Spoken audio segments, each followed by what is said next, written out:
Visakha YCP ప్రభుత్వం మీద తీవ్రంగా మండిపడిన ఎమ్మెల్యే గణబాబు వైసీపీ ప్రభుత్వం నుంచి మదన్ రెడ్డిని ఎందుకు సస్పెండ్ చేయలేదు? తాడేపల్లి ప్యాలెస్ లోనే కల్తీ మద్యం ఫార్ములా తమ అవినీతి అక్రమాలను పాపాలను ఎదుటి వారిపై నెట్టడంలో జగన్ అండ్ కో పిహెచ్డి చేశారు అన్నారు గణబాబు.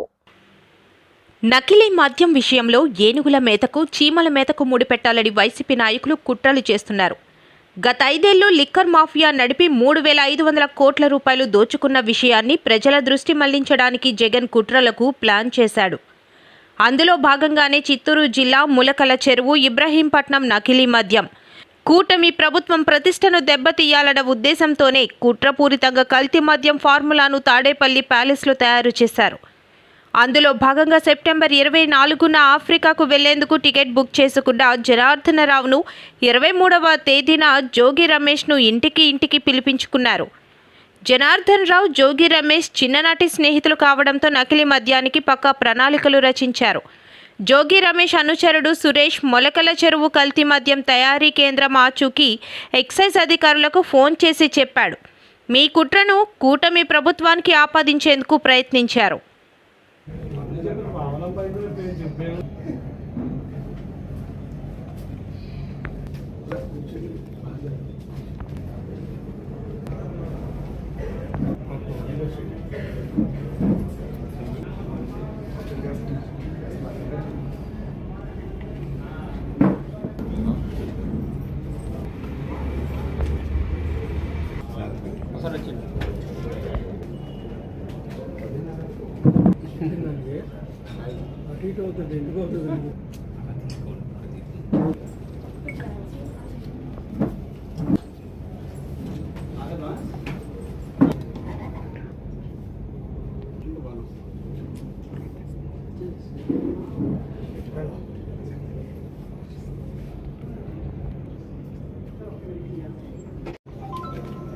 వాళ్ళని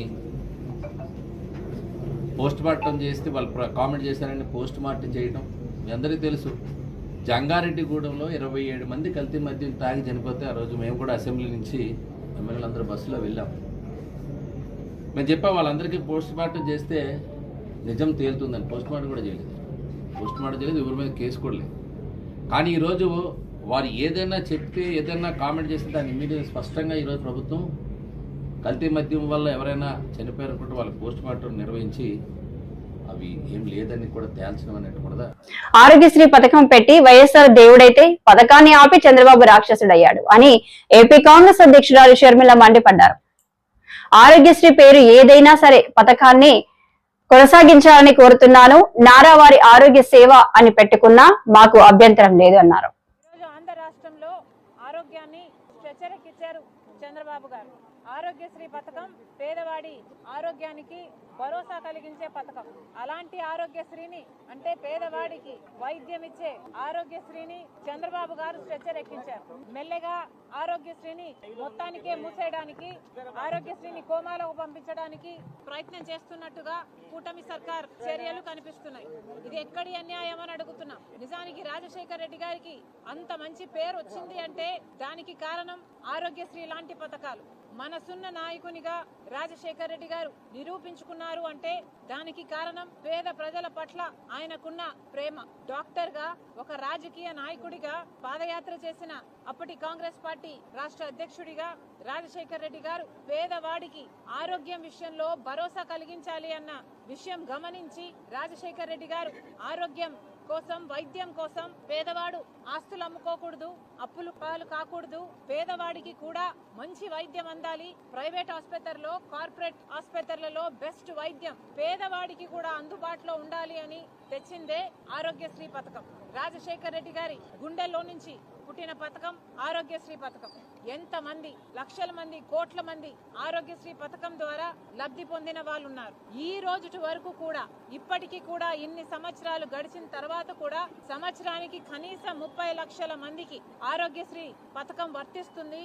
ఆరోగ్యశ్రీ వాళ్ళ ఆరోగ్యాన్ని, వాళ్ళ కుటుంబాన్ని నిలబెడుతుంది, పునర్జన్మనిస్తుంది. అలాంటి పథకం ఈ ఆరోగ్యశ్రీ పథకం. కానీ కూటమి సర్కార్ వైఖరి చూస్తుంటే ఆరోగ్యశ్రీని బతికి ఉంచే ఉద్దేశం లేదు అన్నట్టుగా కనిపిస్తుంది. ఎందుకు అని అడుగుతున్నాం. నిన్న ప్రైవేట్ ఆసుపత్రులకు చెందిన మేనేజ్మెంట్లందరూ ఆరోగ్యశ్రీ బిల్లులు బకాయిలు చెల్లించకపోతే వాళ్ళందరూ గత 14 రోజులుగా అసలు ఆరోగ్యశ్రీ కేసులను తీసుకోవడమే మానేశారు. అంటే గత 14 రోజులుగా పేదవాడు ఒక ఆసుపత్రికి వెళ్లి నాకు వైద్యం చేయండి అంటే లేదు, ఆరోగ్యశ్రీ వర్తించటం లేదు, ప్రభుత్వం బకాయిలు చెల్లించటం లేదు అని వాళ్ళని వెనక్కి పంపిస్తున్నారు. మరి వారి పరిస్థితి అంతా ఏమిటి? చంద్రబాబు గారు సమాధానం చెప్పాలి. ఇంతమంది కనీసం 8,000 మంది పేషెంట్లు ప్రతిరోజు ఆరోగ్యశ్రీ పథకంతో బెనిఫిట్ అవుతున్నారు. 8,000 మంది. 8,000 మంది మీద ఇంత ట్రీట్మెంట్లు, ఈ సర్జరీలు ఇవేమున్నా కూడా ఆరోగ్యశ్రీనే భరిస్తుంటే అలాంటిది ఆరోగ్యశ్రీని తీసివేస్తే వాళ్ళంతా ఎక్కడికి వెళ్ళాలి? మళ్ళీ కనీసము ప్రభుత్వ ఆసుపత్రులకు వెళ్దాము అంటే అక్కడ కనీసం కావాల్సిన ఆరోగ్యశ్రీ బెడ్లు కూడా ఉండడం లేదు. మరి వీళ్ళందరూ కార్పొరేట్ ఆసుపత్రుల్లో వైద్యం కావాలి, మంచి వైద్యం కావాలి అనుకుంటున్న పేద ప్రజలందరూ మళ్ళీ ఆస్తులైనా అమ్ముకోవాలి, లేదా అప్పుల పాలైనా కావాలి, లేదా వైద్యం చేయించుకోకుండా అలాగే బ్రతకాలి, లేదా చచ్చిపోవాలి. ఇదేనా చంద్రబాబు గారు రాష్ట్ర ప్రజలకు చెప్తున్నది? మిమ్మల్ని నమ్మి ఓట్లేస్తే మరి చంద్రబాబు గారు ఈ రోజు కనీసం ఆరోగ్య విషయంలో కూడా భద్రత. అనకాపల్లి జిల్లాలో ఫుడ్ అధికారులు తనిఖీలు. పట్టణంలోని రింగ్ రోడ్ జంక్షన్ లో ఉన్న మోర్ షోరూమ్ లో ఆహార భద్రతా అధికారులు తనిఖీలు నిర్వహించారు. అనకాపల్లి జిల్లాలో ఫుడ్ అధికారులు తనిఖీలు. పట్టణంలోని రింగ్ రోడ్ జంక్షన్లో ఉన్న మోర్ షోరూంలో ఆహార భద్రత అధికారులు తనిఖీలు నిర్వహించారు. కాలం చెల్లిన 5 లీటర్ల ఆయిల్ డబ్బాలు, జ్యూస్ ప్యాకెట్లు తదితర వస్తువులు అమ్ముతుండడంపై వినియోగదారులు అభ్యంతరం వ్యక్తం చేశారు. అలాగే వినియోగదారుల నుంచి వచ్చిన ఫిర్యాదు మేరకు జిల్లా ఫుడ్ ఇన్స్పెక్టర్ సతీష్ తనిఖీలు నిర్వహించి కేసులు నమోదు చేశారు. ఈ కార్యక్రమంలో రాష్ట్ర వినియోగదారుల సంఘం నాయకులు కాండ్రేగుల వెంకటరమణ తదితరులు పాల్గొన్నారు.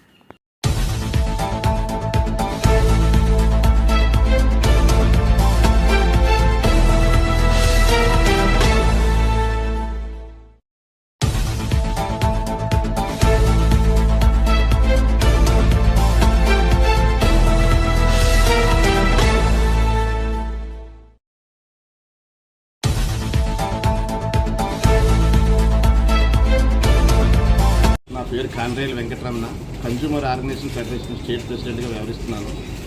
ఈరోజు food safety standard authority of India వాళ్ళు నిర్వహించిన తనిఖీలు చూస్తుంటే నాకు ఒక ఆలోచన కలిగింది. వినియోగదారులందరూ కూడా వస్తువు కొనుగోలు చేసే ముందు అప్రమత్తంగా ఉండాలా, తగిన జాగ్రత్తలు కూడా తీసుకోవాలి. ఎందుకంటే ఫుడ్ ఐటమ్స్ వల్ల అనారోగ్యం ఎక్కువ జరుగుతుంది. ఎక్స్పైర్ అయిపోయిన వస్తువులు నేటికి కూడా డిపార్ట్మెంటల్ స్టోర్స్లోని కార్పొరేట్ కంపెనీలకు సంబంధించిన షాపింగ్ మాల్స్లో కూడా అమ్ముతుండడం విచారకరం.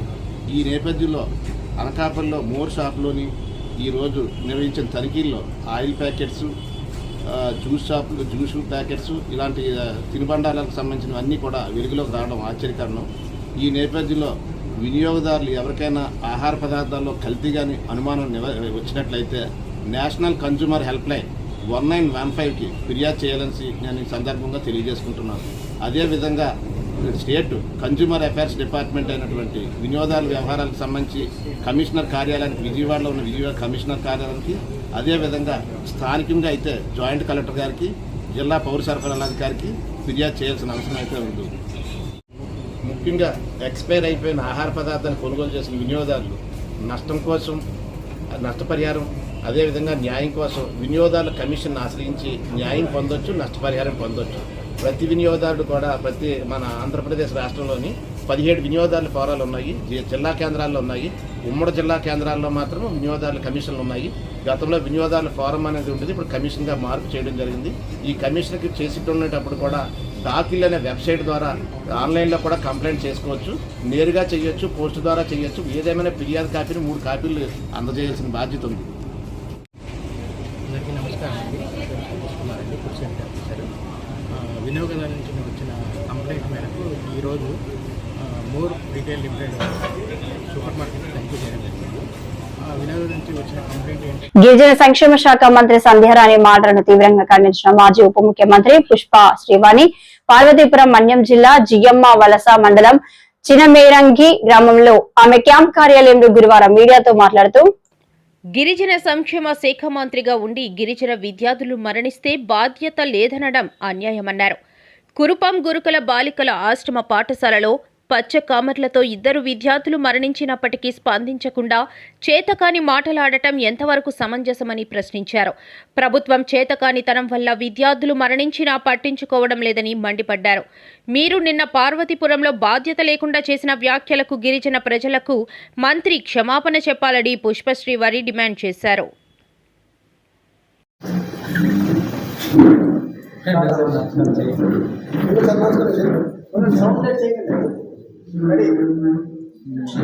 అందరికీ నమస్కారం. ఈరోజు ఈ ప్రెస్ మీట్ ఇక్కడ పెట్టడానికి ముఖ్య కారణం ఏంటి అని అంటే,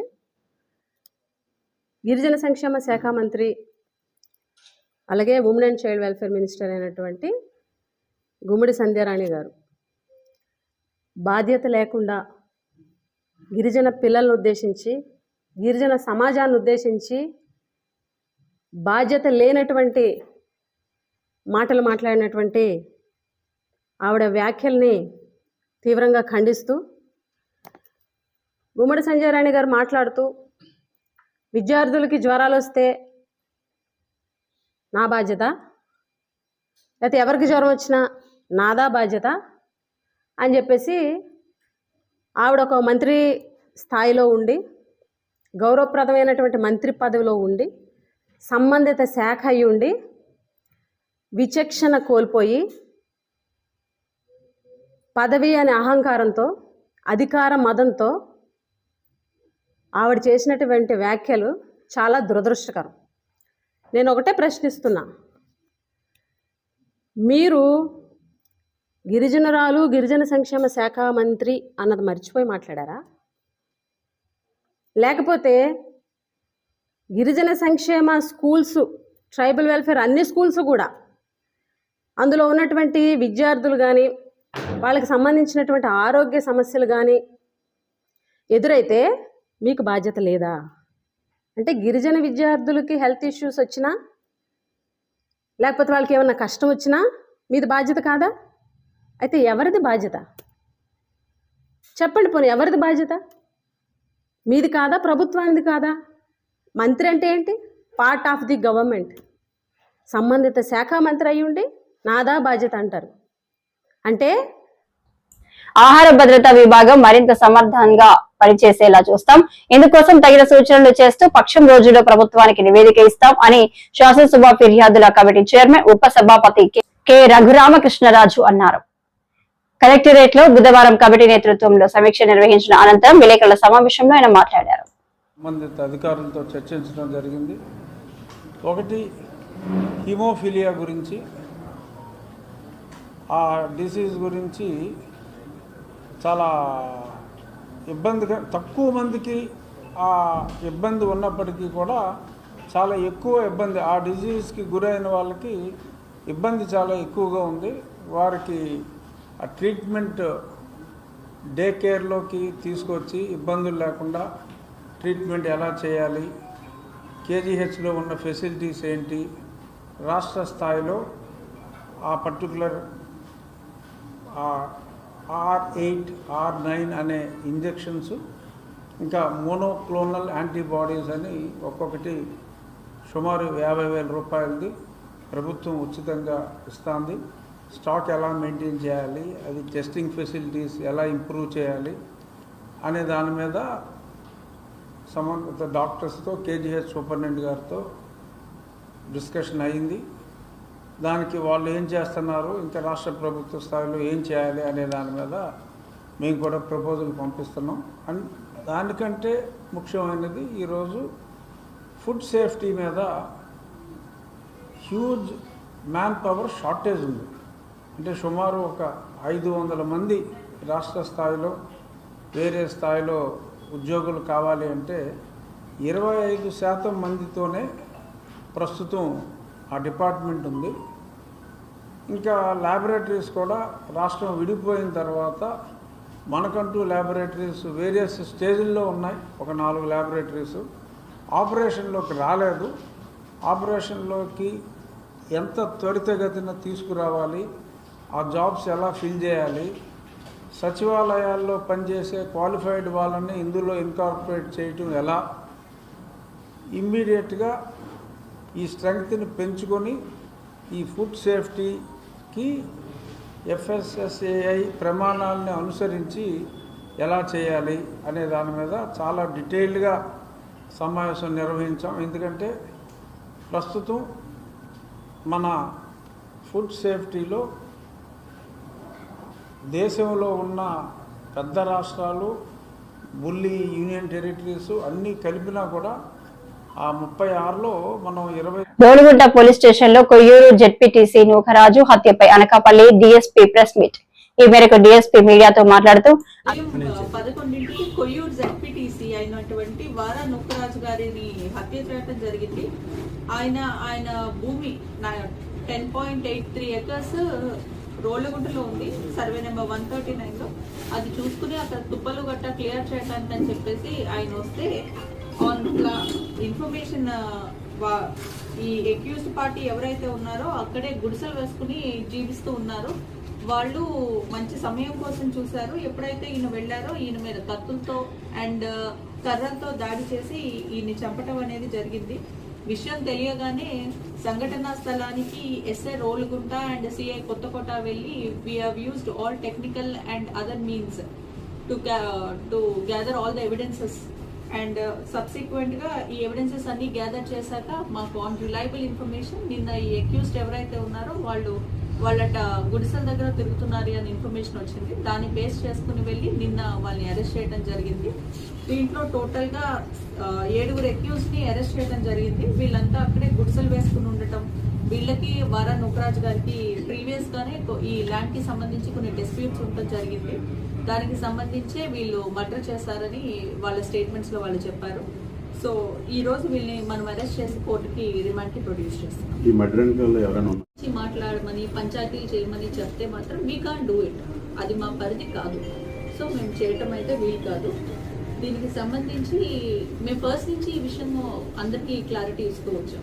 సో దయచేసి ఎవరికైతే ఏదైనా ఇష్యూస్ ఉంటే సివిల్ ఇష్యూస్ దయచేసి మా దగ్గర తీసుకురాకండి, కోర్ట్ని అప్రోచ్ అవ్వండి. కోర్ట్ నుంచి కానీ రెవెన్యూ నుంచి కానీ పోలీస్ ప్రొటెక్షన్ అడిగితే మేము ఆథరైజ్డ్గా ఎంతమంది ఎంటైటిల్ అంతమంది మేము ఇస్తాము. We will help you. అంతకు మించి అయితే we can do anything regarding any civil issue. ఈ అజయ్ కుమార్ ల్యాండ్ దాన్ని డిస్టర్బ్ చేస్తున్నారు, చాలా ప్రాబ్లమ్స్ ఉన్నాయి. కానీ ఇటువంటి పోలీసులు ఆయన మీద కౌన్సిలింగ్ కానీ పిలిచి మాట్లాడడం కానీ ఎటువంటి చర్యలు చేపట్టాలి? ఇప్పటికైనా ఇప్పుడు ఈ జరిగిన సంఘటనలు దృష్టిలో పెట్టుకునే భవిష్యత్తులో ఏమైనా చేపడతారా? ఇప్పుడు ఆయన ఇన్వాల్వ్మెంట్ కానీ ఉంది అని చెప్పి మన కేసులో వస్తే we will take him into custody and will remand him. ఇప్పుడు నేను ఏదన్నా ముందు చెప్పినా సరే it would be investigation hamper చేయడం తప్ప అక్కడ డైరెక్ట్ మృతుడే డైరెక్ట్గా అజయ్ కుమార్ తల ప్రోత్సాహం ఉంది అని చెప్పేసి చెప్తున్నాడు. ఆయన నా తల తీసి తెచ్చేయమంటున్నాడని కూడా నిన్న వాయిస్ రికార్డులో ఒకటి వచ్చింది.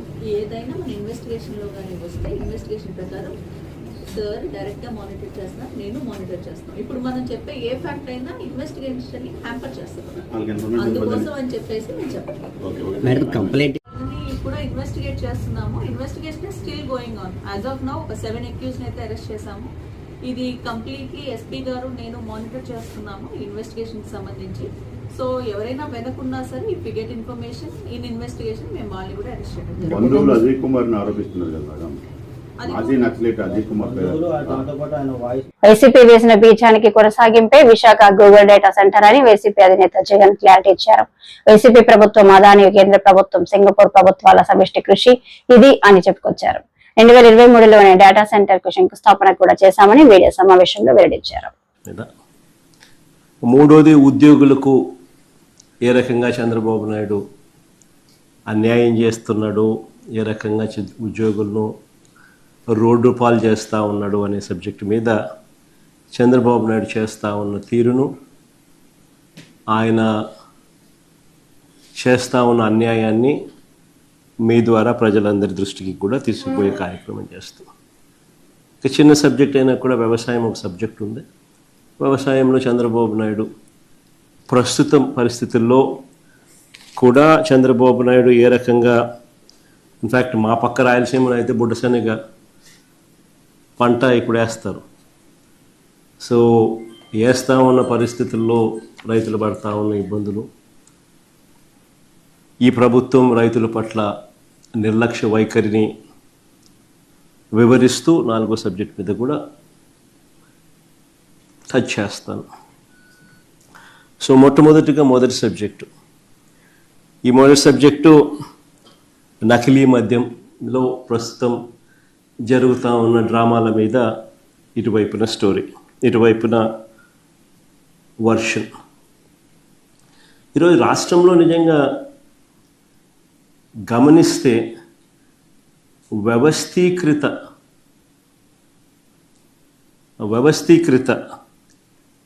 Illicit spurious liquor, illicit spurious మద్యం అన్నది వ్యవస్థీకృత పద్ధతిలో ఏకంగా ఈరోజు మందు అమ్ముడు కాబడుతూ ఉన్న పరిస్థితులు ఈరోజు రాష్ట్రంలో కనిపిస్తూ ఉన్నాయి. ఫస్ట్ టైం నిజంగా ఒక స్పూరియస్ లిక్కర్ కానీ ఇల్లిసిట్ లిక్కర్ కానీ ఒక వ్యవస్థీకృత పద్ధతిలో ఏకంగా మద్యం విక్రయాలు జరుగుతూ ఉండడం అన్నది ఎప్పుడు ఇంతకుముందు ఈ రకమైన మాఫియా అనేది బహుశా ప్రపంచ చరిత్రలో ఎప్పుడు చూసిందో అది కూడా ఇప్పుడు గమనిస్తూ ఉన్నాం. ఏకంగా నకిలీ మద్యం చిన్నపాటి ఫ్యాక్టరీలే కనిపిస్తూ ఉన్నాయి రాష్ట్ర వ్యాప్తంగా. నకిలీ మద్యం అంటే ఇల్లిసిట్ అండ్ స్పూరియస్ లిక్కర్ ఏదైతే తయారు చేస్తూ ఉన్నారో